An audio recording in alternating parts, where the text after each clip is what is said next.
berbagai faktor yang harus dilihat. Seringkali kita bisa melihatnya, seringkali kita bahkan tidak tahu apa yang menjadi penyebabnya. Tapi ketika saya doakan untuk malam hari ini, Tuhan ingatkan satu peristiwa dalam Alkitab. Sebelum kita melanjutkan, saya berharap 6 poin lagi saya mau sampaikan buat Anda, sehingga genap 12 poin pada malam hari ini dan kemarin. Mari kita lihat sebuah kisah di Alkitab. Mari buka firman Tuhan dalam kitab Kejadian pasal yang ke-21 mulai ayat yang ke-14. Kejadian pasal yang ke-21, lihat mulai ayat yang ke-14. Ini kisah ketika Hagar diusir dari tempat Abraham. Atas permintaan Sarah, Hagar harus diusir keluar dari perkemahan mereka. Ayat 14, keesokan harinya pagi-pagi Abraham mengambil roti serta sekirbat air dan memberikannya kepada Hagar. Ia meletakkan itu beserta anaknya di atas bahu Hagar. Kemudian disuruhnyalah perempuan itu pergi. Maka pergilah Hagar dan mengembara di padang gurun Beersheba. Ketika air yang dikirbat itu habis, dibuangnyalah anak itu ke bawah semak-semak, dan ia duduk agak jauh, kira-kira sepemanah jauhnya, sebab katanya, tidak tahan aku melihat anak itu mati. Sedang ia duduk di situ, menangislah ia dengan suara nyaring. Allah mendengar suara anak itu, lalu malaikat Allah berseru dari langit kepada Hagar, katanya kepadanya, apakah yang engkau susahkan Hagar? Janganlah takut, sebab Allah telah mendengar suara anak itu dari tempat ia terbaring. Bangunlah, angkatlah anak itu dan bimbinglah dia, sebab aku akan membuat dia menjadi bangsa yang besar. 19, perhatikan ayat ini. Lalu Allah membuka mata Hagar sehingga ia melihat sebuah sumur. Ia pergi mengisi kirbatnya dengan air, kemudian diberinya anak itu minum. Saudara sekalian, Anda bayangkan akan kisah ini. Pada waktu itu Hagar, Alkitab mengatakan, pada waktu itu Hagar, Alkitab mengatakan dalam keadaan desperate, dia taruh, dia lempar, dia buang anaknya di semak-semak. Dan kemudian dia pergi dan dia berkata, aku tidak tahan sebetulnya melihat akan anak itu mati. Saudara, apa yang kemudian terjadi? Tuhan mengatakan kepada Hagar, mengapa kamu seperti itu? Dan dia berkata, Tuhan, ini anak ini akan mati. Tuhan berkata, aku sudah mendengar akan suara anak itu. Lalu apa yang terjadi? Tuhan tidak mengirim siapapun untuk membawa air buat Hagar. Tapi Alkitab berkata, Tuhan membuka mata Hagar sehingga dia melihat sumur yang ada di depannya. Ini yang saya mau katakan, seringkali Tuhan sebenarnya sudah memberkati Anda dan saya. Seringkali sudah ada penyediaan Tuhan yang sangat ajaib dalam kehidupan Anda dan saya. Tetapi karena Tuhan belum membuka sesuatu yang menyelubungi, sehingga kita tidak melihat bahwa sebenarnya semuanya sudah tersedia. Nah, sekarang saya mau minta supaya semua kita lakukan ini dengan iman, dan mari percaya Tuhan akan membuka mata kita. Amen. Tutup mata Anda dengan tangan yang satu, katakan dalam nama Yesus, semua yang menutup mataku sehingga aku tidak bisa melihat sumur Tuhan, berkat Tuhan yang sudah disediakan buat hidupku, mulai malam ini terbuka mataku, aku melihat apa yang sudah Tuhan sediakan dalam hidupku, dalam nama Yesus. Semua berkata amin. Saya berdoa minggu ini Anda akan melihat sesuatu yang ajaib. Apa yang sudah Tuhan sediakan, kita bisa lihat dengan luar biasa. Nah, kemarin kita sudah bicara tentang 6 hal. Saya berdoa itu mulai merobek akan banyak hal yang menutupi akan mata kita. Tetapi sekarang hari ini kita akan belajar 6 hal lagi. Lalu kemudian saya berdoa, Anda akan terima pengurapan yang luar biasa. Saya sudah doakan, Tuhan sudah atur caranya. Tapi sekarang saya akan mulai membawa saudara untuk mengenal bagian demi bagian dari kelanjutan apa yang sudah kemarin kita pelajari. Oke, kita masuk poin yang ke-7, yaitu yang namanya self-producing. Apa itu? Mari kita lihat firman Tuhan dalam Filipi pasal yang ke-4. Perhatikan pada ayat yang ke-11. Filipi pasal yang ke-4, ayat yang ke-11. Paulus mengatakan, "Kukatakan ini bukanlah karena kekurangan, sebab aku telah belajar mencukupkan diri dalam segala keadaan." Sekarang saya mau tanya, kalau Anda mendengar kata mencukupkan diri dalam segala keadaan, itu gambaranmu seperti apa? Menurut saya sebagian besar akan berkata begini, "Pak, hari itu kami mau makan, tetapi kami hanya punya lauk telur 1. Jadi kami belajar, Pak, mencukupkan diri dengan apa yang ada. Telur 1, kami keluarga berlima, maka kami bagi 5 telurnya. Entah bagaimana baginya, pokoknya telur 1 saya bagi 5, Pak. Masing-masing mendapat 1/5. Itu artinya saya mencukupkan dengan semua yang ada. Betul nggak kira-kira seperti itu? Kami, Pak, hari ini hanya punya sepeda motor 1. Anak saya 4, Pak. Saya pernah diberi orang gambar di Cina, 1 motor dinaikin 10 orang. Bayinya caranya bagaimana? Bawa ember gede, diikat di badan ibunya, bayinya cemplungkan di ember yang kering tentunya. 1 motor. Inilah artinya mencukupkan dengan apa yang ada. Menurut saya ada betulnya. Menurut saya ada betulnya. Mencukupkan dengan semua yang ada adalah orang itu bersyukurlah dengan apapun, satu bagian ya, bersyukur dengan apapun yang Tuhan berikan dalam hidupnya. Dia tidak ngomel dan dia berkata, "Apapun aku bersyukur ya Tuhan." Dan itu pun sebuah mental yang luar biasa. Artinya mencukupkan diri dengan segala apa yang ada, itu butuh sebuah mentalitas. Dan mentalitasnya adalah, aku tidak akan merengek-rengek, aku tidak menuntut yang berlebihan. Dengan apa yang ada aku mau terima, dan aku percaya hidupku akan luar biasa. Dibandingkan dengan orang yang isinya cuma nuntut, marah, minta, bergantung. Saya pikir ini sebuah mentalitas yang luar biasa. Dan menurut saya Anda dan saya harus punya itu. Saya mau beri Anda 2 contoh. Saya melihat setiap hari, saya mengamati, saya dengar, saya nguping cerita-cerita di sekitar sambil belajar tentang kehidupan. Minggu ini satu anak yang memberkati saya, anaknya Pak Victor dan Ibu Titi. Saya dengar cerita dari satu orang, kemudian saya tanya ke maminya cerita dengan semangat. Saya berkata, ini luar biasa. Pak Victor, Bu Titi ini punya 2 anak. Ada yang gede, cewek, yang kecil, cowok. Yang kecil namanya Jose.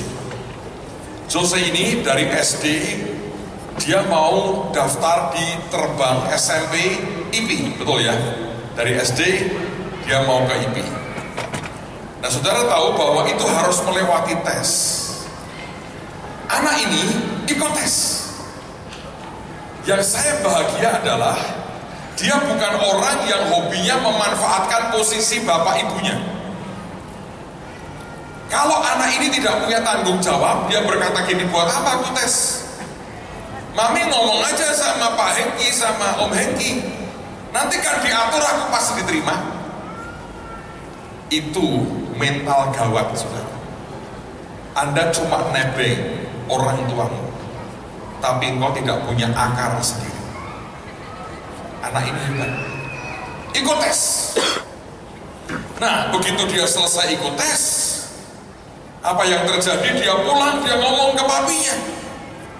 Dia berkata begini dengan panik. Konon orang tuanya cerita masih pakai pakaian seragam, pakai topi sekolah. Dia berkata, papi, kelihatannya aku nggak bisa. Kalau saudara tidak pernah sehari-hari ngomong bahasa Inggris, tiba-tiba Anda harus sekolah yang soalnya semua bahasa Inggris, nggak mudah. Tapi dia lapor papinya. Ada anak-anak kalau nilainya jelek diumpetin, dimasukkan di kolong. Kita nggak pernah ngerti. Anak saya dulu ada yang begitu. Nilai jelek nggak pernah muncul, nilai baik setahun sekali muncul. Kalau orang tuanya lengah, itu nilai hancur-hancuran itu dalam tasnya diuntel-untel semua. Tapi anak ini saya pikir oke, dia ngadep papinya, dia berkata, aku nggak bisa. Nah, papinya ini mungkin godain, saudara. Ya, menurut saya godain sih. Dia berkata, ya sudah lah, daftar yang nasional sudah ditutup penuh, ya kamu sekolah negeri aja ya. Dengan sedih dia bilang, ya sudah, kok aku nggak bisa, nggak apa-apa aku sekolah di negeri. Teman-teman godain, mana berani tidak terima anaknya Pak Victor, gitu. Tapi anak ini tidak punya mental begitu. Ya papiku, mamiku, ya mamiku, tapi aku ya aku. Ini mentalitas yang bagus. Ada berapa banyak anak mentalnya nebeng orang tua. Apa sedikit lapor papinya, apa sedikit lapor papinya. Wih, temanku nakal, nanti papinya ke sekolah. Mana yang nakal? Gorilanya dibawa, wih papinya. Mana yang nakal, mana papinya? Anda pikir Anda sedang jadi seorang jagoan? Tidak. Kalau saudara dengan anak seperti itu, Anda sedang menghancurkan masa depannya sendiri.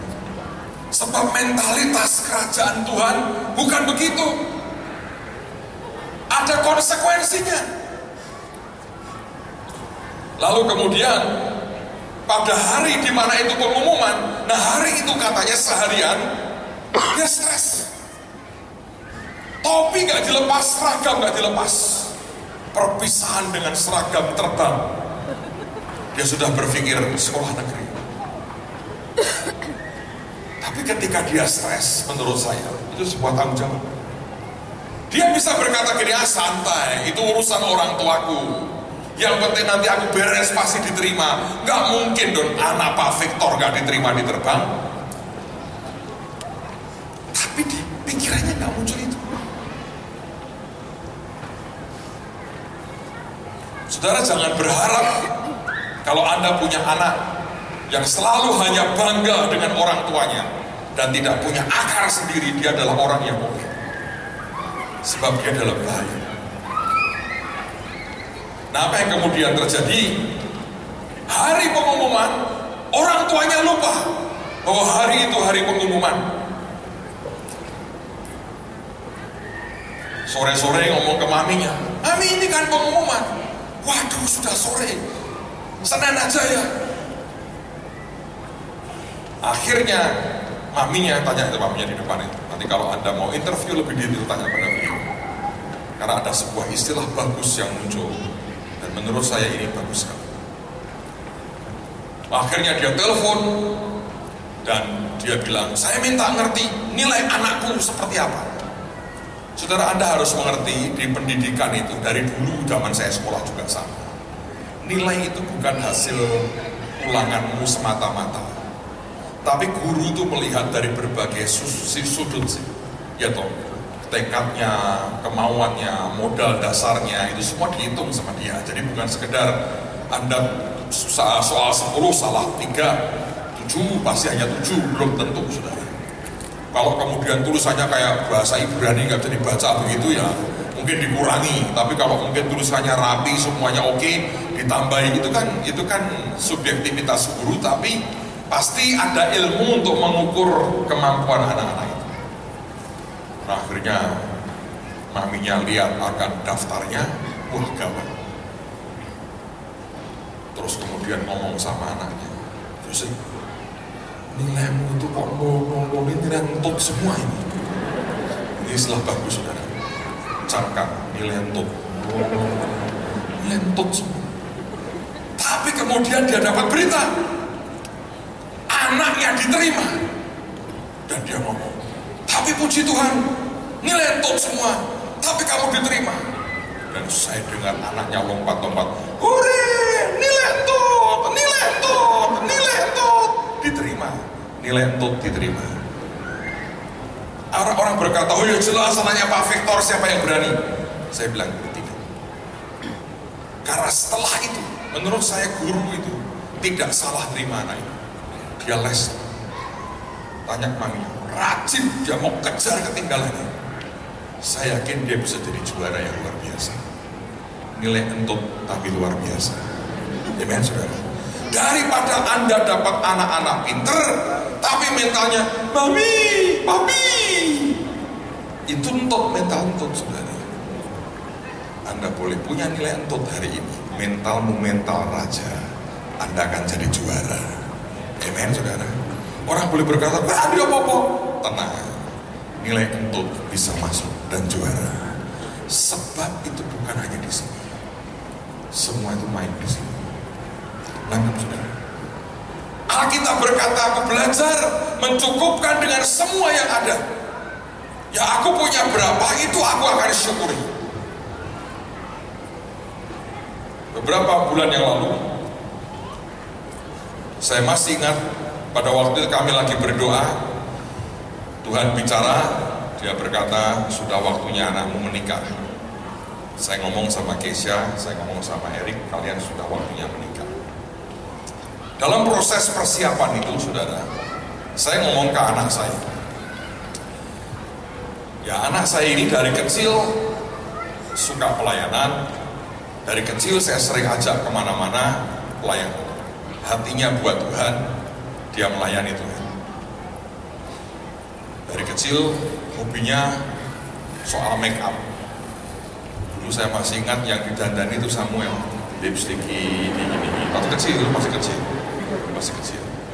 Sekarang dia punya dandanan sendiri. Sekarang sama sekali dia berkata, don't touch me. Tapi waktu kecil, adiknya, karena Sasa belum lahir, jadi adiknya yang di make up. Adiknya happy sekali. Rambutnya dikareti begini, lucu, cute, imut pokoknya. Saya masih ingat satu hari kami di Hong Kong, lagi mau cari makan, ada oma-oma itu lihat Samuel tuh, seneng banget, cimiti ibunya begini, langsung shit. Tapi kalau sama kakaknya suka, tapi tidak berlanjut sampai sekarang. Tenang, dia pria sejati, saudara, tenang.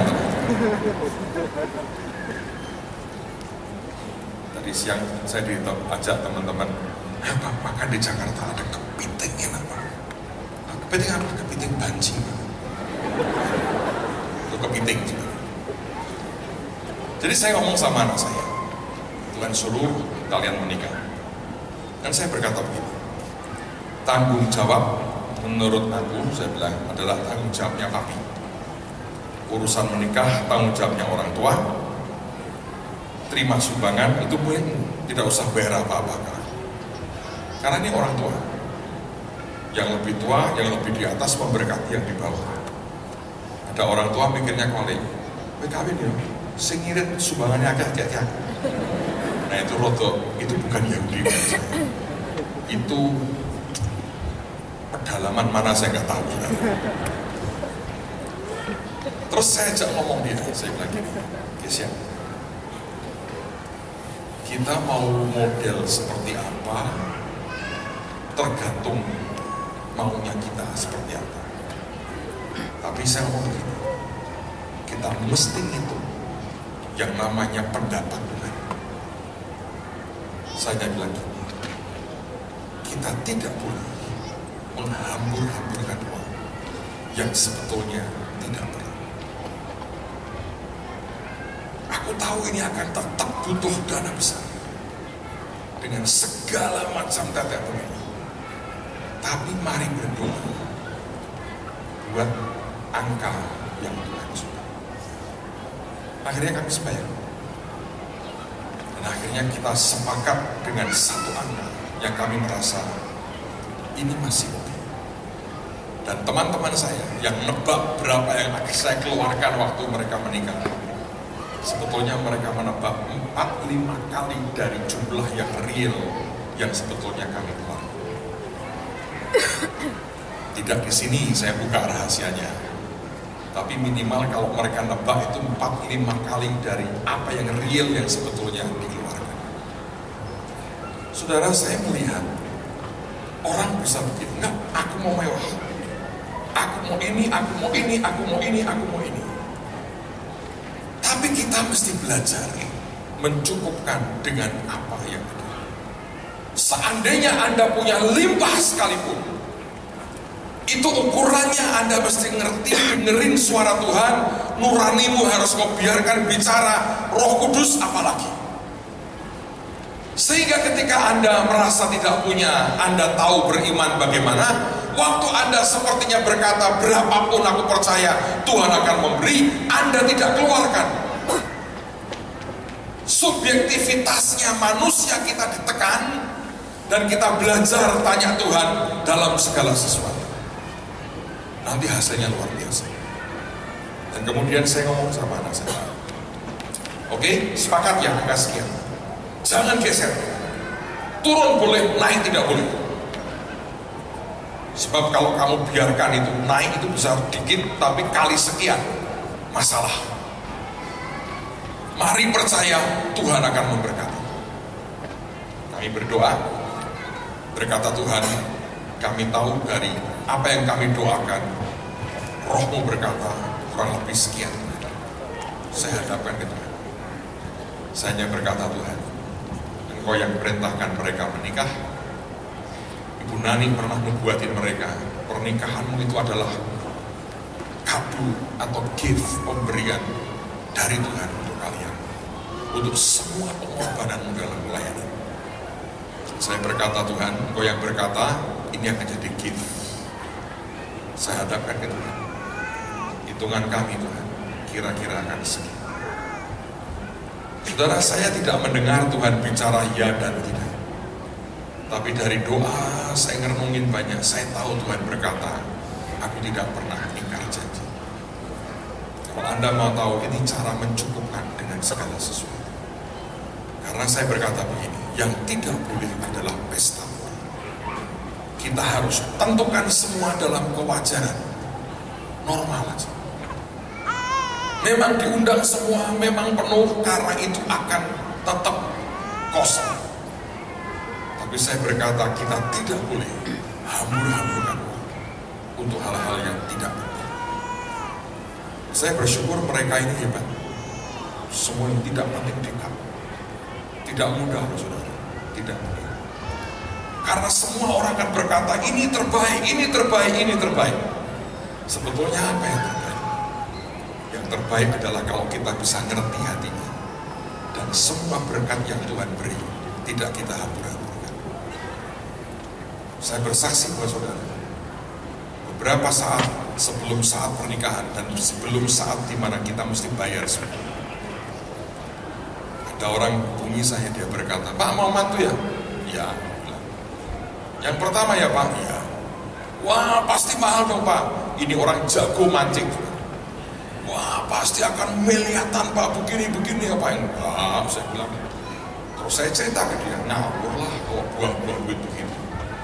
Dia pancing-pancing dengan semua segi, tiba-tiba dia ngomong, kira-kira sekian ya Pak? Dia ngomong pelan-pelan, saya bilang ini orang jago kok. Saya bilang iya. Terus dia diam. Ya udah Pak, sukses ya. Saya bilang datang loh. Ya saya usahakan. Tutup teleponnya.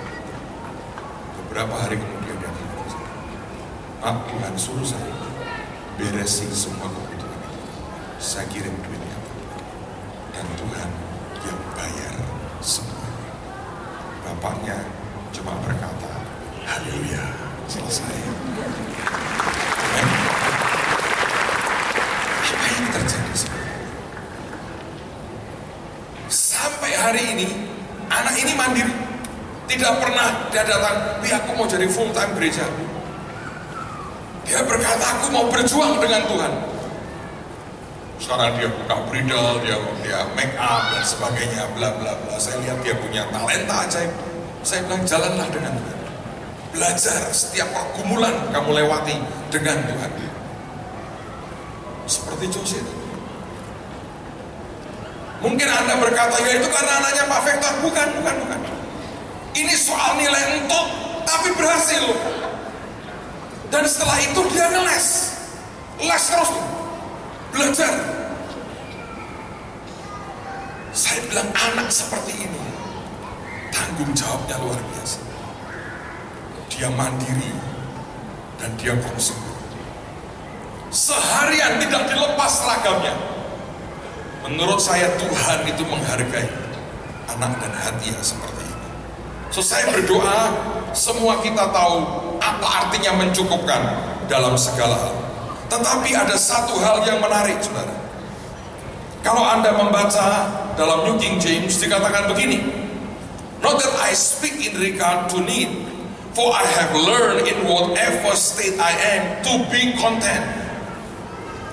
Mencukupkan dengan semuanya itu dikatakan, kata itu adalah kata content. Nah, kata to be content itu artinya dua hal, mirip sebetulnya. Yang pertama adalah independent of external circumstances. Artinya dia tidak bergantung dengan keadaan di luar. Tapi kata mencukupkan diri dalam segala hal ternyata artinya juga adalah self-producing. Kalau kita berkata kami tidak bergantung dari produk luar, itu artinya apa? Self-producing. Beberapa tahun yang lalu saya pertama kali ke India. Saya nggak tahu sekarang, sudah cukup lama saya tidak pernah ke India lagi. Tapi pada waktu saya pertama kali ke India dan beberapa kali ke India, saya melihat ada yang aneh. Di India saya hampir tidak pernah lihat mobil Amerika, mobil Jepang, mobil yang lain, nggak ada. Yang ada adalah mobil buatan India sendiri.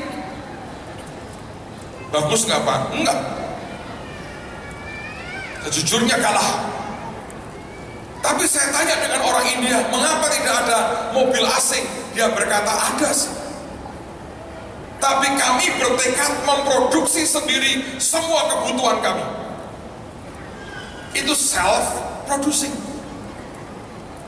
Tidak berarti begini, oh kami nggak mau impor dari Jepang, karena itu kami naik kuda di sini. Tidak. Dia mengatakan aku tidak mau bergantung dengan keadaan di luar, karena itu aku self-producing. Kalau Anda membaca di Alkitab, sebetulnya kan kalau kita baca itu jelas sekali bahwa hampir semua mujizat pelipat gandaan yang Tuhan kerjakan, baik itu janda Sarfat atau janda yang punya minyak dalam buli-buli, atau bahkan ketika Yesus memberi makan 5.000 orang, mujizat 5 roti dan 2 ikan, semua self-producing. Artinya itu dihasilkan dari apa yang ada pada mereka. Saudara, kalau Anda dalam keadaan kekurangan, memang bagus kalau telur 1 Anda bagi 5. Tapi kalau Anda melakukan lebih dari itu, kau berkata Tuhan, hari ini kami makan cuma 1/5, Anda tumpangi tangan dan engkau berkata, minggu depan masing-masing kita akan makan telur masing-masing satu. Apa mungkin Pak? Mungkin. Saya pernah mengalami. Zaman saya kecil, pengen telur. Ajaib. Ayamnya tetangga bertelur di rumah saya. Menurut hukum itu hak saya. Dia menggunakan lahan rumah kami. Selama berminggu-minggu tiap hari, kami tiap pagi hanya tenang, pura-pura tenang, membiarkan ayam itu lewat masuk ke rumah. Dan dia masuk ke dalam, dia bertelur, dia keluar, kami ambil telurnya, masih hangat, langsung digoreng. Puji Tuhan, sang induk tidak kepahitan, tiap hari dia bertelur terus, saudara. Pada akhir setelah seminggu 2 minggu, dia kehilangan semuanya, saya makan telur dengan kenyang.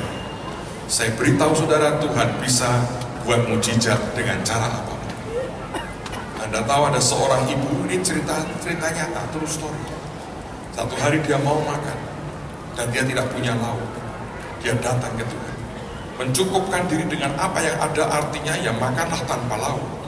Tapi orang ini punya mental yang ajaib. Dia berkata, Tuhan berkati aku.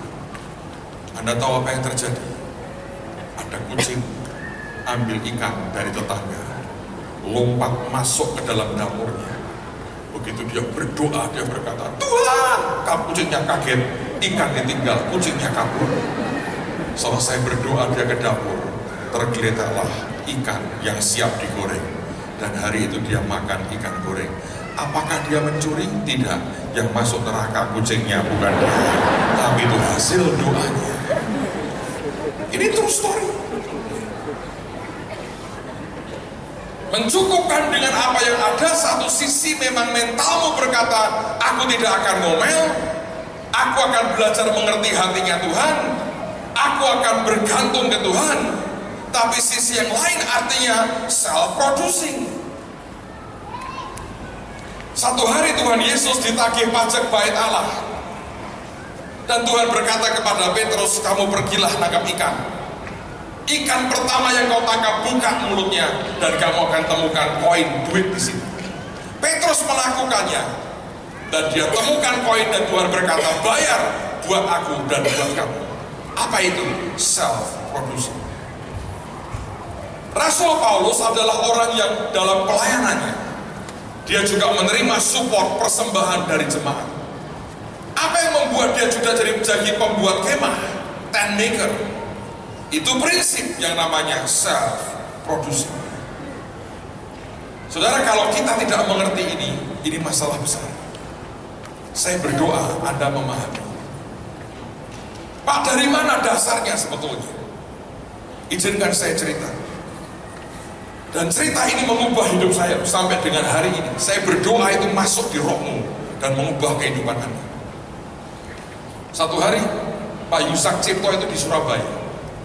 Dia punya seorang teman, dan temannya ini banyak melayani di desa-desa. Malam itu mereka baru selesai pelayanan, diantar oleh temannya ini. Sampai di rumah, temannya berkata begini, aku ini iri sama kamu. Kenapa? Kok kamu iri sama aku?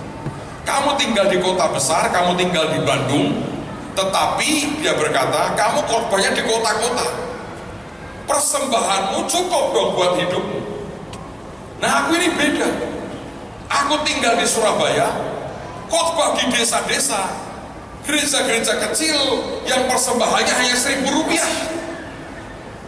Diberikan semua ke aku, untuk beli bensin aja tidak cukup. Aku nombok. Dan dia berkata, aku belum pernah ke luar negeri, gak bisa liburan, gak bisa makan restoran yang enak. Hidupku mepet, pas-pasan. Pak Yusak berkata, bodohmu sendiri, salahmu sendiri. Loh, di mana salahku? Kamu hidup dari khotbah, dan kamu ditunggu orang, menunggu diundang orang khotbah, dikasih duit, dikasih persembahan. Itu karena itulah kamu susah hidup. Lah kamu kan sama aja. Oh tidak. Aku ini khotbah bukan untuk cari duit. Hidupku dijamin Tuhan. Dan memang Pak Yusak yang ngajari saya.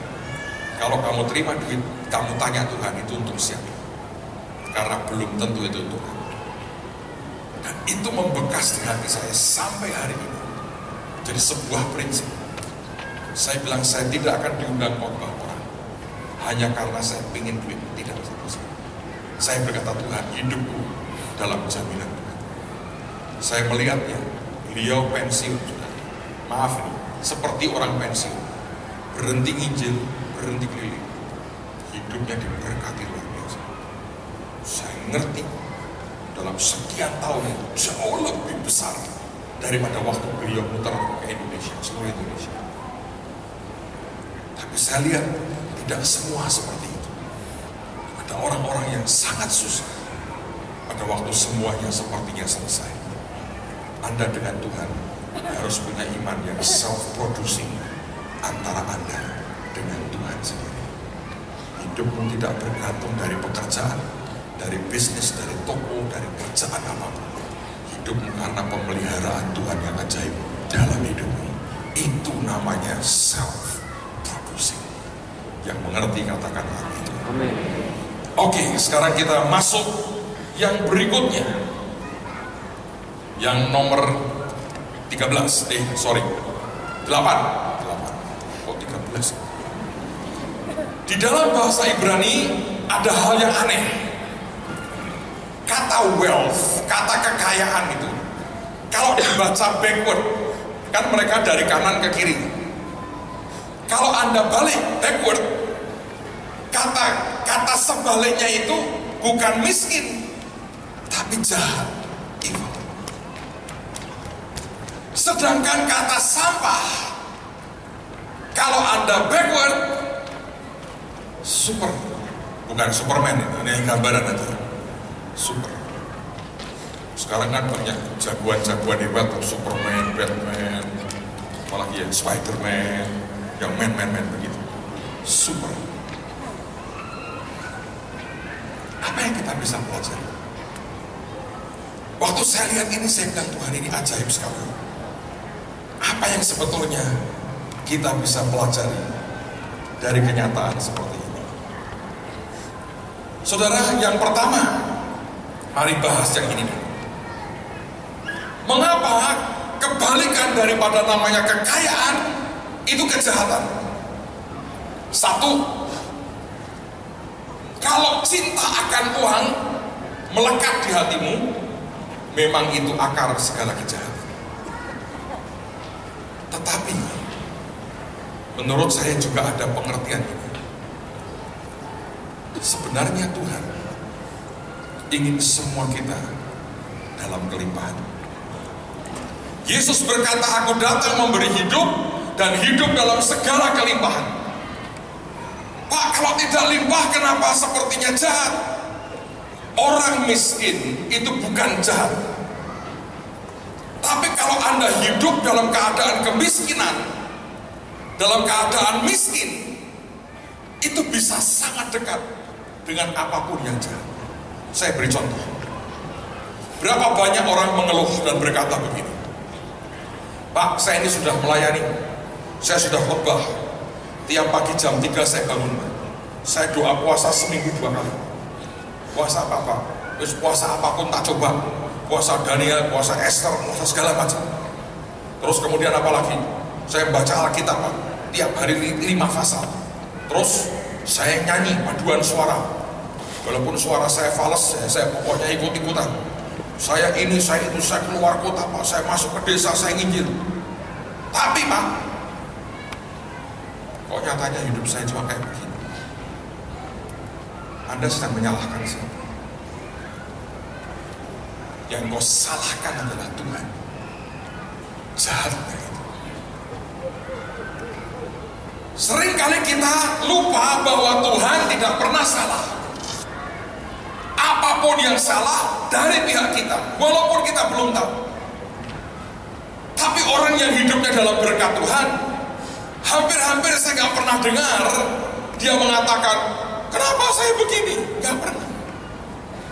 Kenapa saya kaya? Nggak pernah. Gitu. Tuhan, mengapa kau buat aku kaya? Kan ini aneh. Ya aneh orang itu sebetulnya. Tapi tidak pernah orang yang dalam blessing Tuhan ngomel ngutuki Tuhan, nggak pernah.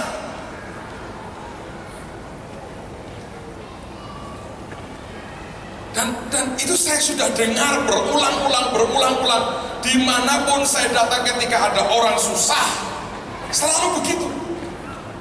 Lalu kemudian keadaan ketika kekurangan, lihat orang lain diberkati, marah. Kenapa ya itu kok gampang sekali terima duit? Padahal Pak itu jahatnya luar biasa loh Pak. Di keluarga terkenal jadi penjahat itu Pak. Ngaku-ngakunya penjahit, bukan Pak, itu penjahat sebetulnya. Marah, terus pahit, jadi jahat. Lalu keadaan kecepit, berapa banyak orang karena kecepit, lalu arahnya kriminal, dan merasa benar pula. Sedikit tipu sana, tipu sini, pinjam sana, pinjam sini, tapi nggak ada niat mengembalikan. Ya entar kalau Tuhan memberkati, jahat. Itulah sebabnya Tuhan Yesus berkata, aku datang memberi kamu hidup dan hidup dalam kelimpahan. Sebab kalau itu tiba-tiba hilang, Anda mesti waspada. Arahnya itu kejahatan. Dalam hati kita bisa begitu banyak yang jahat. Saya berdoa, Tuhan pasti memberkati semua kita. Entah bagaimana caranya. Saya berdoa, sumur berlesing Anda lihat mulai hari ini, dan tersingkap semua yang menutupi mata. Nah, sisi yang berikutnya adalah seperti ini. Sampah, kalau dibaca backward, sebaliknya, jadinya super. Memang saya gambarin Superman supaya lebih jelas. Apa sebetulnya? Tadi saya ceritakan nilai entut kan? Di balik nilai entut itu ada mental super. Ada mental yang tidak gantung kepada jabatan orang tuanya, tidak gampangkan dan berkata gampangnya berkata beres pokoknya. Aku anaknya Pak Victor. Itu mental yang luar biasa. Orang mengatakan nilainya entut, tapi ini entut yang precious. Opono Pak, entut precious ada. Kalau Anda lihat kebalikannya, ada yang super. Sekarang saya mau bernubuat kepada saudara. Apapun karakter terjelek dalam hidupmu, yang orang berkata itu kelemahan karakter yang tidak bisa dirubah. Orang mengatakan Anda sampah, Anda busuk, Anda apapun yang negatif. Mari berkata, aku bukan sampah, aku super dalam nama Tuhan Yesus. Lihat dari sisi yang berbeda. Selalu kita membiarkan orang menilai kita dari satu sisi, dan orang lupa ada sisi yang lain yang seringkali diabaikan. Kalau bahasa Tuhan mengatakan di balik sampah itu, ketika Anda balik keluar sesuatu yang super. Hari ini coba Anda perhatikan, apa yang hari ini orang tunjuk kepadamu. Dan orang berkata ini memang orang brengsek, orang ngawur, orang gak ngerti apa-apa dan tidak bisa apa-apa. Anda harus temukan superior yang luar biasa sudah Tuhan taruh dalam hidupmu. Tapi kalau Anda tidak pernah berbalik, itu masalah. Kalau hari ini kau berkata aku menuju kemari, orang berkata lu sampah, lu sampah, kamu mau ngapain dengan hidupmu, lu sampah. Tapi Anda berkata aku mau berbalik Tuhan, aku mau ikut Tuhan. Anda berbalik. Begitu Anda berbalik, orang berkata, wow, you are Superman. Anda jadi super. Dan orang tidak akan lagi berkata, engkau sampah. Rahasianya adalah berbalik. Pak, hari ini sudah ada niat jahat, pikiran jahat semua dalam benak saya. Saya berdoa gampang, bertobat, teriak ke Tuhan, ampuni aku Tuhan. Semua pikiran jahat, Anda balik badan, Anda melangkah ke arah yang berbeda. Anda jadi orang yang wealthy dan diberkati oleh Tuhan. Mengapa harus dibalik? Karena balik ini namanya bertobat. Kalau engkau bertahan ngotot dengan pendapatmu, saya sudah hebat. Ya kalau orang berkata hebatmu adalah sampah, maka sampai kapanpun tetap akan sampah. Tapi saya berdoa, anugerah Tuhan akan cukup buat semua kita. Ayo berbalik saudara. Yang merasa sampah, Anda akan jadi super. Yang Anda mesti berkata, aku sudah mulai jahat, Anda akan jadi orang yang wealthy, diberkati Tuhan karena pertobatan. Yang percaya katakan amin. Lanjutkan berikutnya. Saya berdoa Anda belajar sesuatu.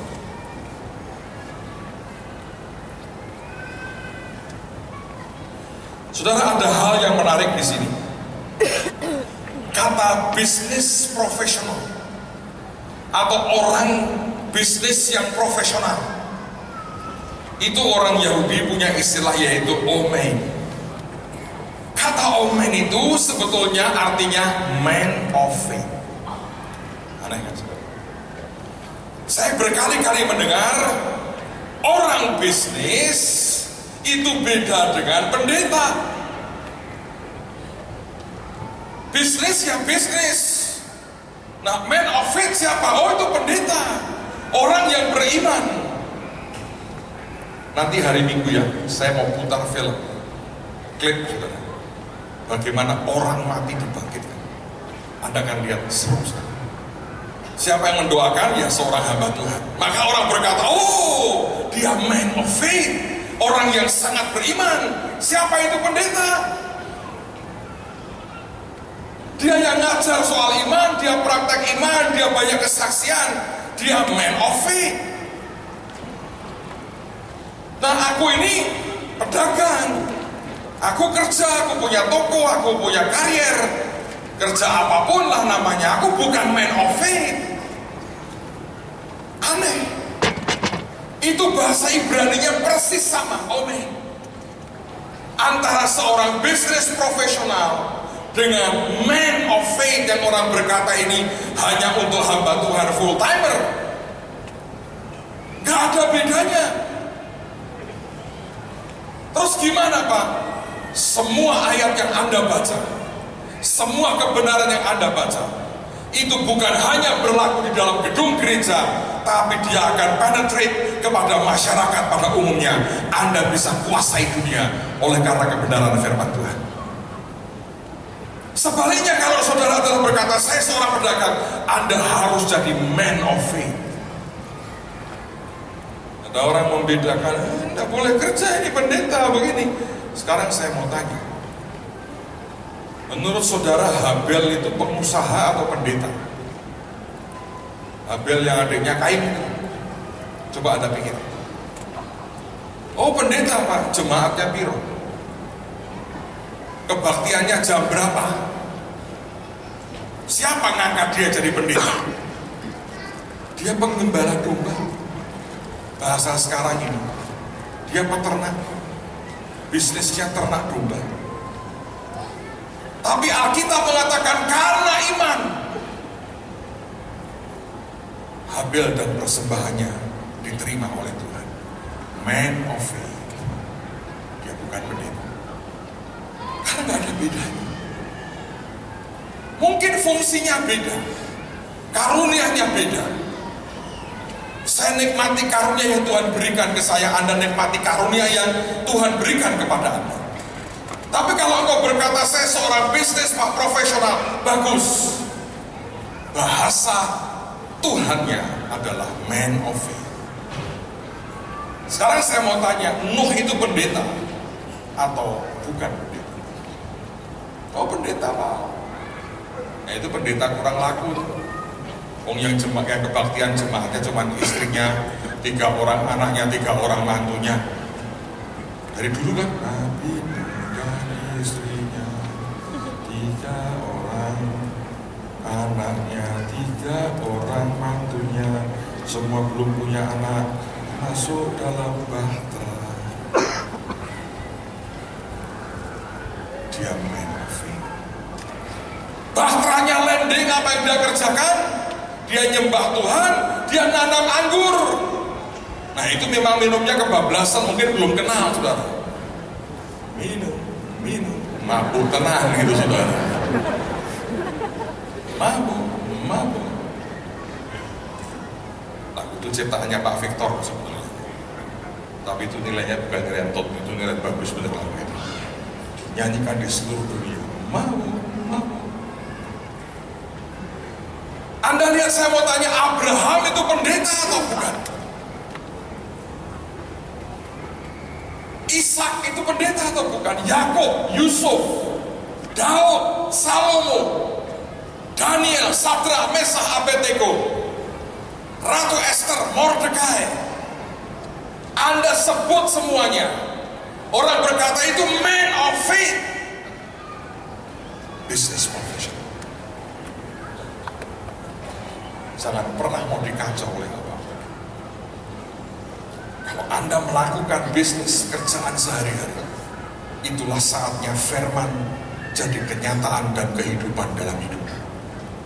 Oh, saya bukan pendeta, nggak masalah. Engkau tetap man and woman of faith. Anda jalan dengan iman dan engkau berkata, aku lakukan dalam anugerah Tuhan. Kebenaran Anda pegang, Anda praktekkan dalam hidupmu. Engkau akan lihat sebuah keajaiban akan jadi dalam hidup saudara. Cara berpikir ini bisa mematikan nggak Pak yang beda? Bisa. Karena orang berkata, oh dunia bisnis lain Pak, jangan dicampur-campur sama yang Alkitab. Salah. Sebab pada waktu engkau berbisnis, engkau berbuat apapun, ingat, ada God's grace di situ. Dan itu butuh iman. Alkitab berkata, tanpa iman tidak ada orang yang bisa berkenan di hadapan Tuhan. So semuanya butuh iman. Mulai hari ini kalau Anda melakukan apapun, Anda harus sadar, aku berkata ada anugerah Tuhan dalam hidupmu. And I am a man of faith. Aku orang yang beriman. Maka segalanya Anda jalankan bersama dengan Tuhan. Ini akan membawa sebuah perubahan yang luar biasa dalam hidup kita. Yang percaya katakan amin. Oke, supaya cepat dan kita bisa selesaikan, lihat akan poin berikutnya. Sekarang mari kita lihat Kejadian pasal yang ketiga. Kejadian 3 ayat yang ke-19.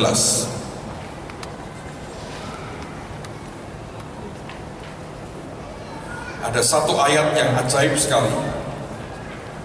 Saya ingin tunjukkan kepada saudara.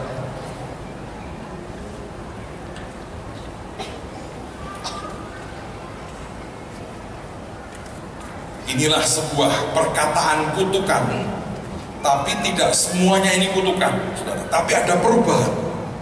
Sebelum saya baca, Anda harus ngerti. Sebelum manusia jatuh dalam dosa, manusia itu makan apa? Buah. Ya kan? Tuhan berkata, semua buah dalam kebun ini boleh, ke taman ini boleh kau makan, kecuali buah dari pohon pengetahuan yang baik dan yang jahat. Tuhan berkata, semua buah dalam taman ini boleh kau makan. Manusia waktu itu belum makan daging. Nanti manusia baru makan daging setelah Nuh keluar dari bahtera. Baru Tuhan berkata, kau boleh makan daging dari binatang yang ini diberi kriterianya. Berarti sebelum manusia jatuh dalam dosa, dia makan buah. Oke? Buah itu apakah mereka mulai tanam dari awal? Tidak.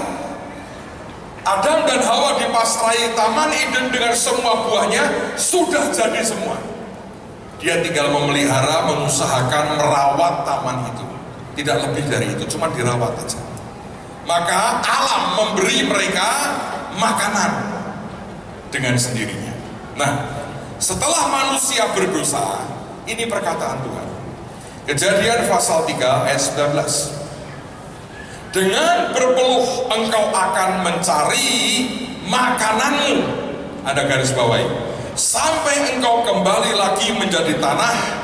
Karena dari situlah engkau diambil, sebab engkau debu dan engkau kembali akan menjadi debu. Tuhan berkata, dengan berpeluh engkau akan mencari makanan. Nah, sebetulnya kalau Anda membaca dalam terjemahan bahasa Indonesia ini, maka sepertinya Tuhan berkata begini, nah sekarang lu susah lu cari buah di luar, beda sama buah di Taman Eden. Maka karena susah cari buah, kamu harus berpeluh, naik ke pohon mangga, ambil mangga untuk makananmu. Kan sepertinya kita berpikir seperti itu. Tapi dengarkan baik-baik, saudara. Bukan. Tuhan berkata dengan berpeluh kamu akan mencari makananmu. Kata makanan itu dalam bahasa Ibrani-nya lehem. Kata lehem itu artinya roti. Dari kata itulah keluar kata Bethlehem, rumah roti. Coba Anda lihat pergeserannya. Oh Pak, roti itu kutukan ya Pak? Tidak. Caranya mendapatkan karena di luar Taman Eden, di luar akan Tuhan yang sempurna, akan membuat kamu berpeluh. Tapi terjadi pergeseran. Tadinya mereka makan buah yang istilahnya tinggal mereka petik dan pohonnya tinggal mereka rawat. Tidak ada manajemen apapun dibuat. Begitu manusia keluar dari Taman Eden, Tuhan berkata dengan berpeluh, kamu akan mencari atau mendapatkan rotimu. Sejak manusia berdosa sampai hari ini, maka Tuhan berkata, kau makan roti. Tuhan, kita salah dong, kita makan nasi. Ini bukan, saudara. Anda harus membaca dalam pengertiannya. Saya mau jelaskan. Begitu manusia jatuh dalam dosa, roti itu bukan kutukan.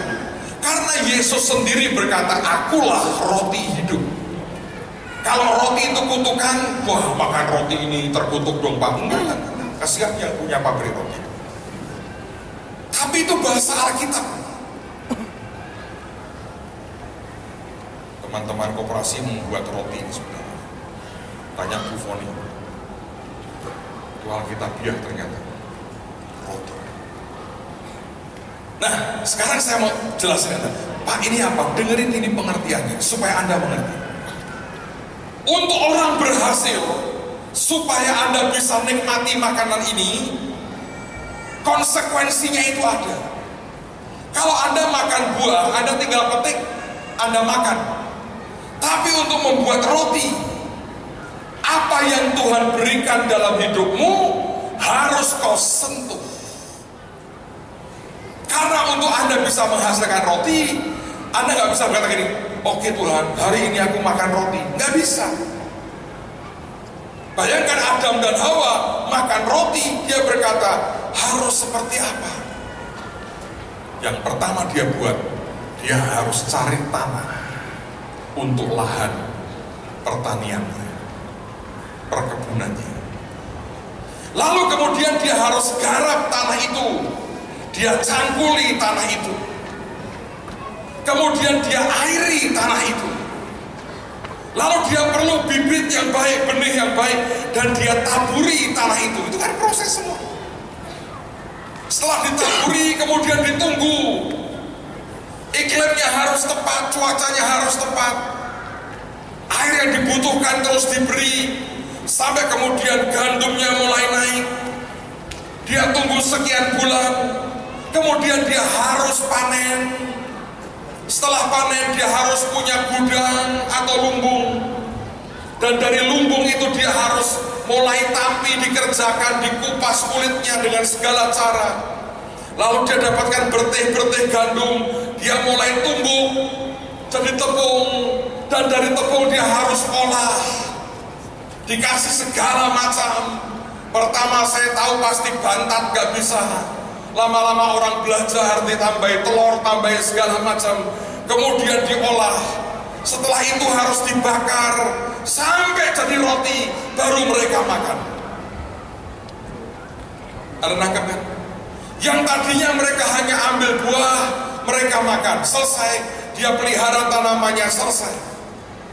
Tapi sekarang dalam realita Tuhan berkata, kamu makan roti dan butuh keringat. Dan keringat itulah yang kemudian sebetulnya ditebus oleh Yesus. Tapi prosesnya, karena Anda makan roti, proses untuk menghasilkan roti tidak boleh dibuang. Dan di situ Anda harus mengerti, engkau tidak boleh tidak punya perencanaan. Anda harus mengerti kerja itu seperti apa. Anda harus memperhitungkan segala sesuatunya. Anda perlu benih untuk ditabur. Tanahmu harus kau garap dengan baik. Engkau mesti jagai tanaman saudara. Begitu tumbuh, engkau harus tahu bagaimana Anda memanennya. Lalu Anda harus punya gudang untuk menyimpannya. Semua itu proses. Sampai kemudian selesai ditumbuk. Ketika akan dibuat roti, adonannya harus seperti apa? Diberi ragi, diberi ini, diberi itu. Lalu harus dimasukkan ke api. Itu butuh sekian lama sampai kau menghasilkan roti. Dan karena setiap hari kita makan roti, Anda harus buat roti itu punya daya tahan sampai sekian lama, sehingga panen berikutnya roti itu masih ada untuk Anda makan, dan engkau membuat roti yang baik. Bukankah itu kehidupan? Dibuat ada sebuah sirkulasi circle kehidupan yang harus Anda dan saya kuasai. Banyak orang tidak mau kerja. Dia berkata dengan membaca Alkitab, aku makan roti. Yang makan rohmu juga. Tapi perutmu akan tetap berbunyi teriak, makan. So Anda yang tidak pengen kerja, saya pengen tendang matamu berkata, keluar dari kerja. Dan Rasul Paulus mengatakan yang tidak kerja tidak usah makan. Proses. Apakah ini penderitaan? Tergantung. Kalau engkau jalan dengan Tuhan, ini bukan proses penderitaan, ini proses keajaiban. Ini jalan keajaiban. Saya berharap tidak ada orang yang bekerja sambil bersungut-sungut. Enak itu di pendeta ini. Enak pendeta. Silahkan dicoba. Silahkan. Tidak semuanya itu proses. Masalahnya orang tidak lihat apa yang di sini dan yang di sini. Pergumulan di pikiran, di hati, pergulatan, sembahyang, tanya Tuhan maunya bagaimana. Itu yang tidak pernah dilihat. Saudara, hari ini kita nikmati lampu nyala, tapi tahukah Anda itu prosesnya untuk membuat ini terjadi? Hari ini kita nikmati apapun namanya. Kalau Anda di rumah juga Anda lihat air disalurkan di rumah kita. Tahukah Anda sebuah proses yang cukup rumit untuk membuat itu terjadi? Dan dalam kehidupan kita, saudara dan saya mau tidak mau, mari jalani proses ini. Karena roti menjadi makanan kita. Kemampuan orang dengan kecerdasan Tuhan untuk Anda mengikuti semua proses akan membuat Anda menikmati yang terbaik dari Tuhan. Kalau anak-anak Tuhan ngerti, setiap hari dia bangun tidur, dia berkata, rotiku makin dekat. Anda jalani prosesnya. Lihat semua, belajar semua, dibaca semua. Apa yang keliru selama ini? Ada orang-orang yang setelah nanam, ditinggal pergi. Burung yang makan semuanya. Atau ketika sudah waktunya dituai, dibiarkan, akhirnya membusuk dan habis. Atau ketika dia membuat adonan, ada beberapa bahan yang tidak dimasukkan, dan rotinya membuat orang mati tercekik, saudara, karena roti batal. Proses hidup sampai Anda mendapatkan yang engkau makan dan yang saya makan. Jangan dibuat menjadi keluh kesah. Mari dengan sebuah antusias kau berkata, Tuhan, ini proses untuk menghasilkan sebuah roti. Kutuknya sudah kau ambil karena kau berkata, akulah roti hidup. Kalau Anda bisa bergerak seperti itu, keajaiban yang luar biasa Tuhan sediakan dalam kehidupan kita. Yang percaya katakan amin. Berikutnya, ayo kita selesaikan dengan cepat.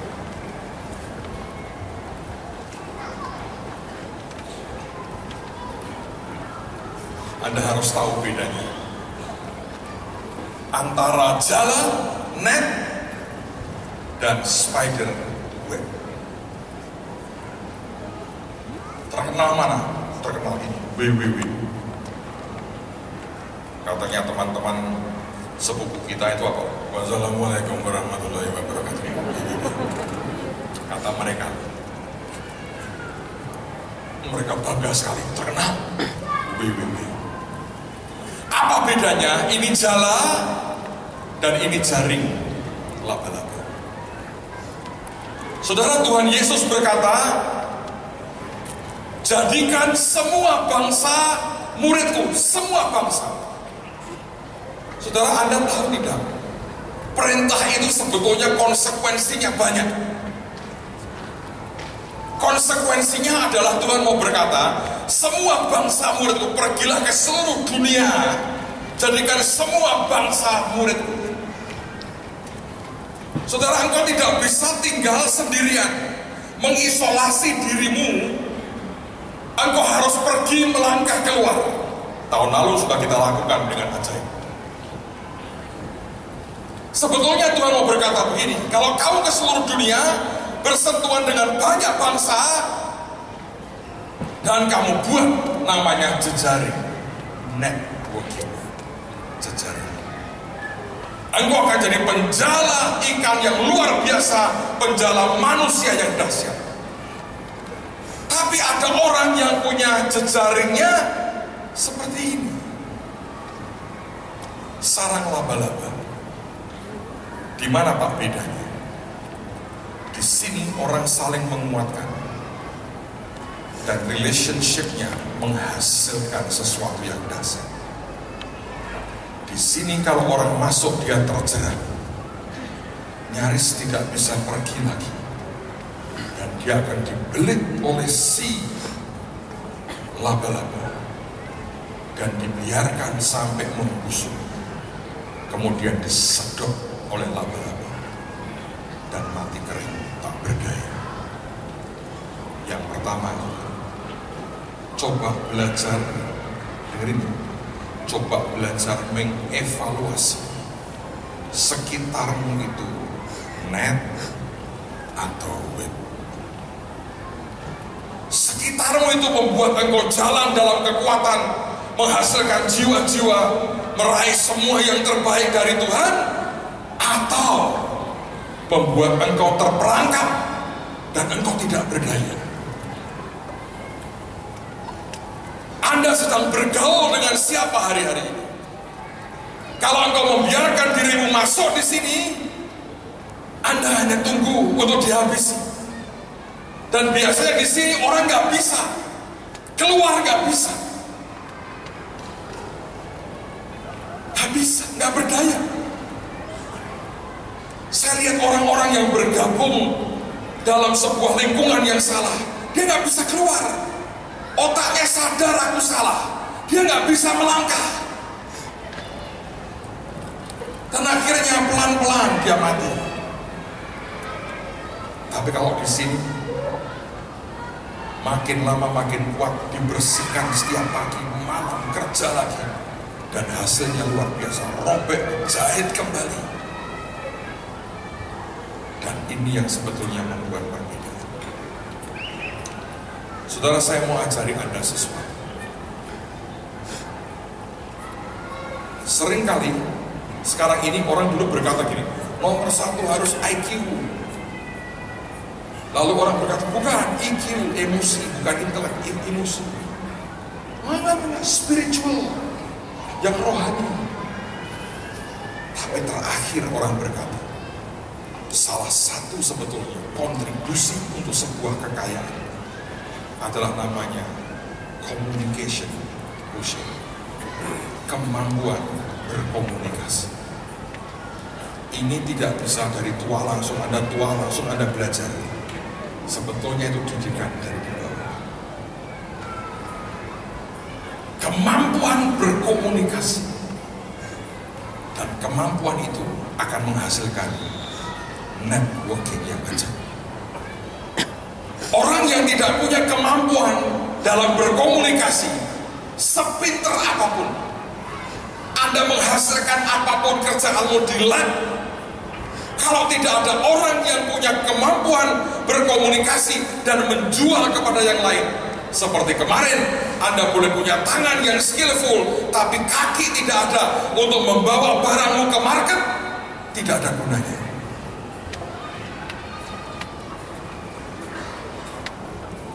Ini yang saya perhatikan. Orang tua cenderung begini, oh anakku aku harus batasi pergaulan. Biasanya kalau orang punya duit akan mulai berpikir begini, ini anak tidak boleh bergaul dengan semua. Ini anak harus ditempatkan di sekolah yang eksklusif, lingkungan yang eksklusif, kalau perlu homeschooling, hanya kumpul orang tua. Kenapa? Dunia terlalu jahat. Itu sama dengan Anda memasukkan dirimu dalam tabung steril. Tiap hari Anda masuk tabung. Semua kerjaan lewat telepon atau lewat internet. Salaman dengan orang pakai sarung tangan. Dikeluarkan begini, masuk lagi. Cuci dengan alkohol antibakteri. Saya mau tanya, orang seperti ini, begitu dia keluar, hidup atau mati? Sebab dia tidak punya kemampuan berinteraksi dengan orang lain. Lalu kemudian sebetulnya dia sedang memotong begitu banyak hal. Ada sebuah penelitian, orang berkata gini, kenapa orang pensiun, biasanya para petinggi yang pensiun cepat mati? Sebab dia begitu pensiun, jaringan networking yang dia punya itu putus.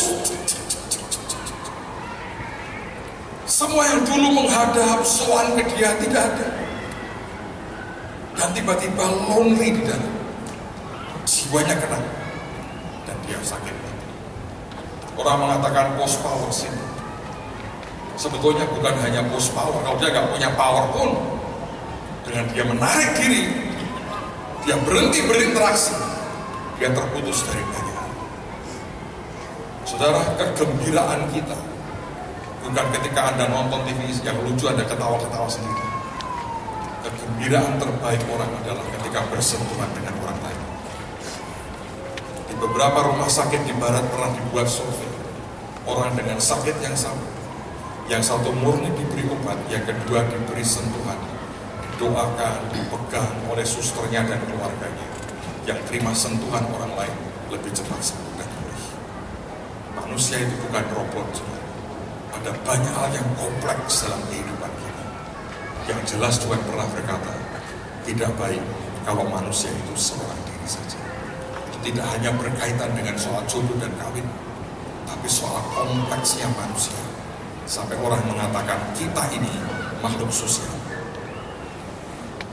Dan sekarang saya mau melangkah lebih jauh. Di Indonesia ini banyak suku. Dan tiap suku itu punya keunikan. Dan rupanya tiap suku itu, saya nggak tahu kenapa, itu ada role model. Suku ini akan begini, suku ini akan begini. Oleh karena keadaan. Saya nggak berkata ini berlaku universal, tapi saya mengamati di Indonesia. Kalau Anda melihat, misalnya, saya tidak bermaksud rasialis, tapi ini positif. Anda melihat orang Padang, otak kita berkata, ayam pop. Di mana itu? Restoran Padang, gitu. Dan mereka terkenal sebagai orang yang suka merantau. Sehingga ada lagu itu, Teluk Bayu, zaman kuno itu. Terus kalau Anda ketemu dengan orang Batak, apa yang Anda pikir? Satu, mungkin ngomongnya keras, menyatakan cinta seperti berantem, gitu. Tapi kalau Anda dengan orang Batak, satu Anda berkata pengacara ini, semua yang masuk di urusan hukum dari hakim, jaksa, pengacara Batak. Terus Anda lihat di kepolisian, di tentara, seperti itu. Tapi kalau Anda ketemu orang Tionghoa, Anda mikirnya kemana kira-kira? Jen. Duit lah, bisnis ini pasti. Kalau Anda ketemu orang Jawa, apa saudara? Bingung kan? Presiden. Dari semua presiden yang tidak suku Jawa cuma Pak Habibie, dan hanya bertahan setahun. Pak Harto Jawa, Pak Karno Jawa, Pak Harto kental Jawanya 32 tahun, SBY 10 tahun, Jokowi ajaib, dari wali kota lompat jadi gubernur, jadi presiden, dan lain-lain. Kita ambil the best. Ketemu orang Makassar, saudagar. Kalau Anda ke Indonesia Timur, ekonomi mereka kuasa. Nah, apa yang saya mau ajarkan Pak Saudara? Kalau Anda berkata begini, kita pokoknya ya, maaf, kita orang Tionghoa dengan orang Tionghoa. Bagus. Anda dikitari kelak dengan orang-orang yang dagang. Tapi begitu Anda berhubungan dengan orang pemerintahan, wah susah. Di zaman dulu saya masih dengar orang berkata, yang penting non duit. Sekarang ono KPK mas. Masalah ini duitmu nggak laku, Pak ini. Anda menjebak saya. Yang masuk penjara banyak, jenderal, nanti bekas menteri juga dan sebagainya, anggota DPR, hakim bahkan. Kalau Anda berkata penting punya duit, Anda harus baca ya ke depan ini. Ini ke depan akan seperti apa negara ini? Saya yakin tidak akan mundur ke 30 tahun yang lalu. Pada ujungnya, kemampuan kita berkomunikasi dan relationship akan memudahkan banyak. Anda harus ngerti prinsip surga. Orang naik ke surga itu bukan karena Anda menghasilkan jiwa-jiwa banyak, atau Anda nyumbang duit banyak, atau Anda melakukan hukum-hukumnya. Bukan. Orang naik ke surga karena koneksi. Kita kenal dengan siapa? Yesus. Nah, kalau Anda ke surga nanti berkata begini, mau apa ke sini? Saya mau ketemu Pak Yos. Dengan segala hormat ditolak. Terus saya tahu Pak Yos di sini lagi asik-asik, kata malaikat. Tapi jangan pakai Petrus aku, apalagi dia. Nah siapa? Cuma kalau kamu kenal Yesus. Saya kenal. Yesus. Dia nama ada apa? Saya. Sopo gue nah. Tuhan masa lupa dulu kita pernah ijelan-ijelan kartu nama. Itu Yesus Filipina, bukan aku. Di Filipina banyak orang namanya Yesus. Spanyol juga. Masuk surga itu karena koneksi. Ngerti? Kalau Anda berkata, saya pokoknya jen, nggak bisa apa-apain. Anda kan sudah lihat orang yang bawa duit koper-koperan yang masuk penjara sekarang. Hey, wake up. Ini zaman berbeda. Kita mesti berperan. Teman-teman yang bukan orang Tionghoa berkata, usah cino-cino ngawur. Lu kalau Anda mau butuh begini-begini, ini mereka ini. Yang ngawur-ngawur Anda berkata itu duitnya. Dagang soalnya. Gitu, apapun itu, bagaimanapun, koneksi itu membuat beda. Ini saya cerita sedikit ya, nanti dibuang dulu. Saya ini jadi pengawas yayasan baru. Yayasan ini adalah yayasan perhimpunan marga-marga Tionghoa se-Indonesia.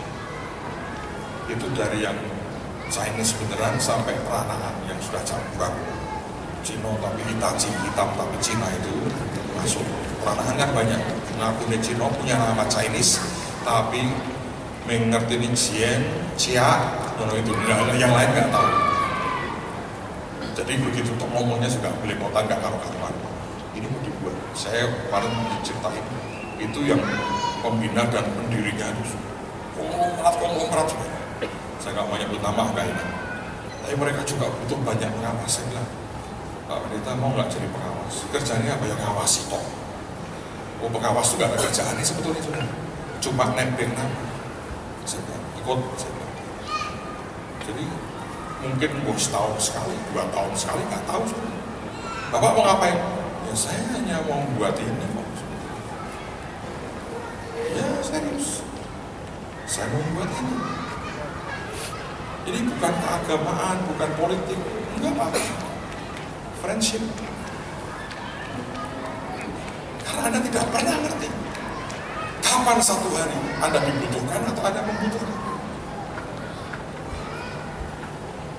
Kalau saya berkata, oh Bapak bagus kok. Saya kalau kemarin Pak Wali Kota pidato di sini waktu kita buat Indonesia Juara. Beliau berkata begini, anak-anak bergaullah sebanyak mungkin. Siapa tahu di antara mereka adalah kelak jenderal dan bahkan presiden. Kalau ada lebih enak nguing terus ketemu presiden. Ini, lu kok gue ya presiden nih? Wah, ini koncok gue. Kalau presiden yang mungkin koncokku, menteri hormat semua. Pak, ada proyek mau enggak? Tapi harus bersih. Urusannya adalah sekarang berjejaring. Kalau Anda punya anak, saya berkata didik anakmu bergaul sebanyak mungkin. Dan jangan jadi orang rasialis. Semua suku punya keajaiban yang berbeda. Pala Papua, emasnya banyak di Papua itu. Gunung emas banyak. Siapa tahu dia anak kepala suku. Ada dia, kita kayak 5 kilo kira-kira cukup berapa? Terima kasih. Iya tuh, daripada Anda ngayak, gitu kan gak karu-karuan. Itu saya dengar ya saudara, ada pejabat itu nyumbang ke Israel untuk bangun bait Allah berapa kilo. Cuma nyunggil itu tempat itu. Tapi ini ada orang dari Flores. Itu ikan kekayaannya luar biasa. Setiap suku di Indonesia tidak ada yang melarat. Secara suku, secara kekayaan itu luar biasa. Orang berhubungan itu karena trust, karena percaya. Dan orang percaya oleh karena dia berteman. Saya berdoa sebenarnya, jadi orang fleksibel. Anda bergaul dengan siapa? Besok hari Senin, saya mau sekaligus umumkan. Jam berapa ya? Jam 6, jam 7. Kita akan buat acara dengan Banteng Raiders yang di Solo. Kalau Anda mengerti, mereka akan segera dikirim ke tugas negara di Papua, perbatasan dengan Papua. Selama 1 bulan lebih ini kita diberi kesempatan memberi pembekalan kepada mereka. Ajaib. Dari 450 orang yang dikirim, yang Kristen cuma 15. Tapi kita diberi kesempatan Pak Wong dan teman-teman itu melakukan, Pak Yus juga ngajari potong rambut, ngajari buat berbagai makanan, ngajari buat sabun. Bahkan kita dengan Pak Profesor Yohanes Surya kerjasama ngajari bagaimana ngajari matematika untuk orang Papua. Senin kita buat seperti acara yang menghantar mereka bertugas, karena kemudian kalau tidak salah minggu berikutnya sudah akan diterbangkan ke Papua, nggak tahu berapa lama. Dan kita mau doakan mereka. Mungkin Pak Pangdam akan hadir, saya nggak tahu siapa yang akan datang. Tapi kita akan buat. Kalau Anda punya beban ingin ambil bagian, nanti minta Pak hubungi Pak Timotius Stop dulu. Apa itu? Networking. Dengan semua. Kita jadi dengan Rindu Haji. Kapan? Tanggal berapa? Bentar. Oke, dicek lagi. Nanti kita akan buat lagi pasar murah dengan Rindu Haji. Apa yang kita mau buat? Networking. Berjejaring. Kalau Anda Anda tidak biasa bergaul dengan semua orang. Anda terlalu immune. Saya khotbah buat diri saya sendiri. Kalau saya ngomongnya itu, kalau merasa lu paling suci di dunia ini, dan ketika bersama dengan orang lain, aku tidak pernah bisa punya kekuatan. Saya berdoa Anda mengerti. Buat saya, ini kebenaran dengan saya. Saya berdoa jangan sampai Anda terjebak di sini. Segala sesuatu yang ujungnya negatif, seperti Spider-Man, akhirnya hanya mematikan kita. Kau tidak bisa keluar dan tidak bisa bergerak lagi. Saya berdoa Tuhan akan memberikan anugerah dalam hidup kita jadi orang-orang yang bijak. Dan kemudian adalah bagian yang terakhir.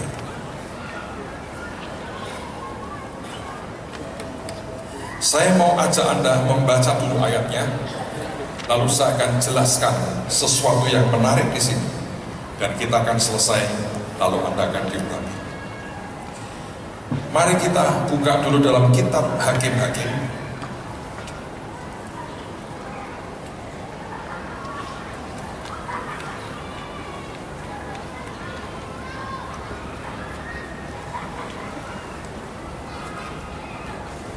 Pasal yang ke-16. Saya akan baca dari ayat yang ke-14 sampai dengan ayat yang ke-20. Ini cerita soal Simson. Anda tahu Simson kan? Nah, dia dirayu terus oleh Delila. Karena Delila itu diperintahkan orang Filistin untuk mengerti rahasia kekuatan Simson itu di mana. Nah, sekarang mari kita lihat bagian potongan dari cerita ini. Di rumah Anda baca sendiri semua, tapi karena waktu saya baca dari ayat 14 Hakim-Hakim pasal 16. Kemudian perempuan itu, Delila, mengokohkan lagi tenunan itu dengan patok. Lalu berserulah ia kepadanya, orang-orang Filistin menyergap engkau Simson. Tetapi ketika ia terjaga, Anda garis bawahi kata terjaga, atau tulis dulu itu, kata terjaga, dari tidurnya, disentaknya lepas patok tenunan itu dan lungsin itu. Berkatalah perempuan itu kepadanya, bagaimana mungkin engkau berkata aku cinta kepadamu, padahal hatimu tidak tertuju kepadaku. Sekarang telah 3 kali engkau mempermain-mainkan aku dan tidak mau menceritakan kepadaku, karena apakah kekuatanmu demikian besar. Lalu setelah perempuan itu berhari-hari merengek-rengek kepadanya dan terus mendesak-desak dia, ia tidak dapat lagi menahan hati, sehingga ia mau mati rasanya. Ya, kalau sudah kena cinta, ada perempuan nangis, sama dicibiti, mau mati rasanya.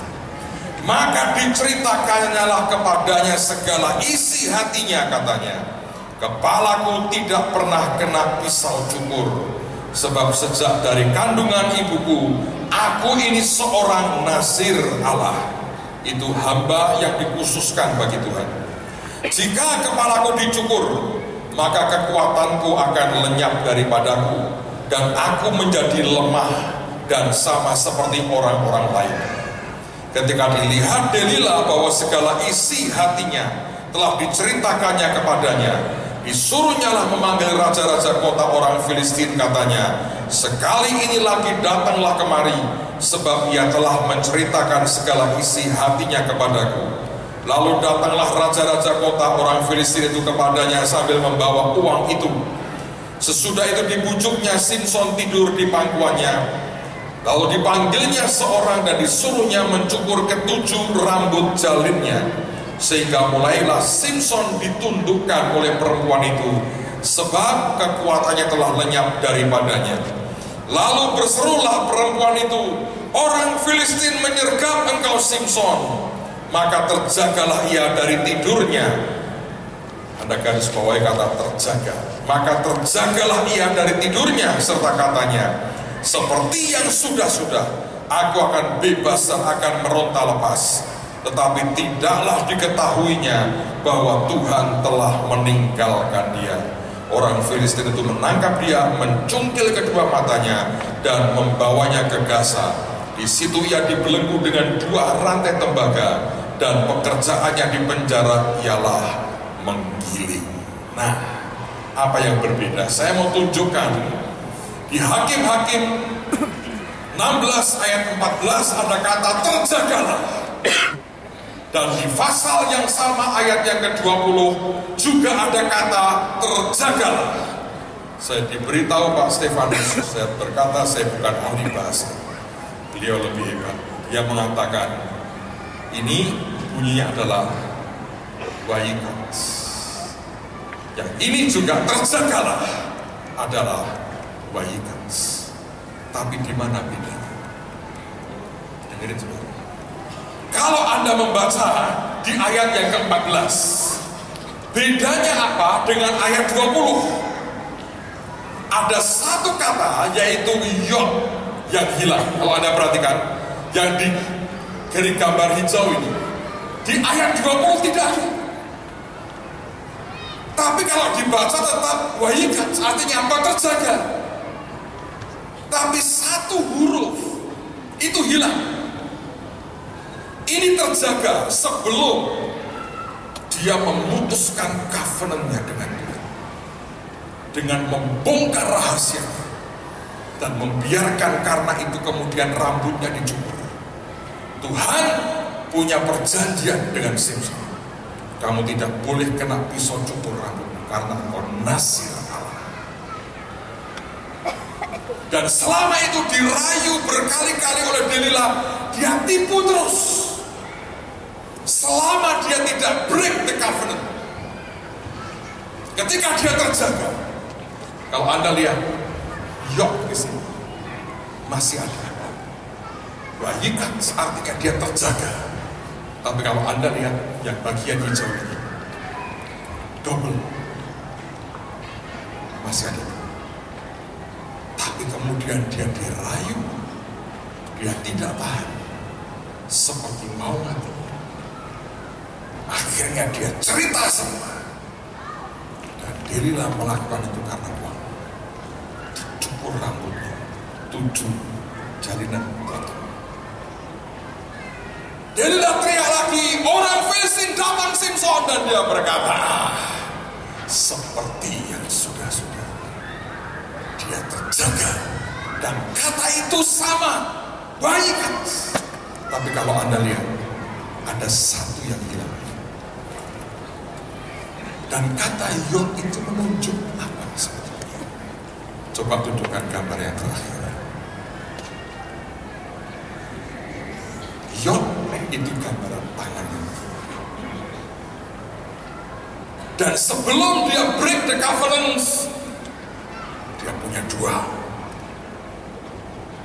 Yod. Dia punya 2. Begitu dia break the covenant, dia terjaga. Ini kayak ini.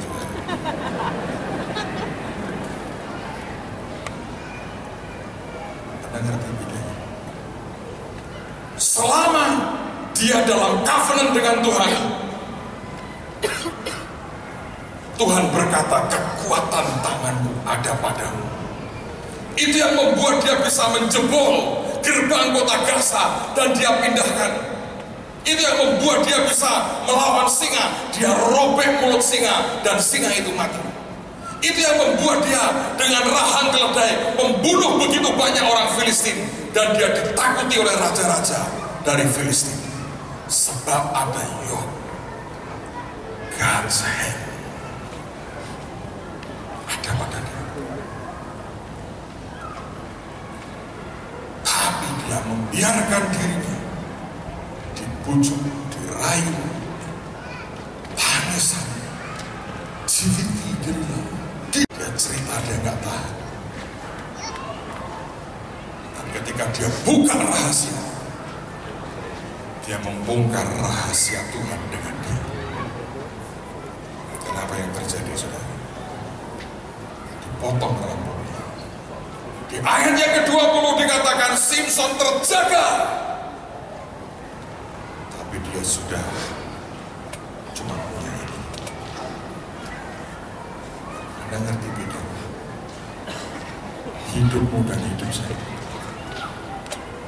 jadi ajaib karena sebuah perjanjian dengan Yesus Kristus Tuhan. Jangan pernah tinggalkan nama di atas segala nama itu. Jangan pernah Anda buang Yesus karena apapun. Yang namanya tidak disertai Tuhan itu mengerikan. Saya sudah lihat berkali-kali, bahkan minggu-minggu ini saya lihat. Apapun yang orang kerjakan tanpa penyertaan Tuhan, cuma kayak begini. Tapi orang yang disertai Tuhan, tiba-tiba dia punya kekuatan yang berlipat kali ganda. Dan dia sanggup menghancurkan apapun yang bukan dari Tuhan. Kita punya covenant, perjanjian dengan Tuhan Yesus. Kemarin saya sempat pelajari kata covenant itu dalam tulisan Ibrani lama itu bentuknya salib. Terus semua harus kembali kepada perjanjian kita dengan Kristus Yesus. Yang percaya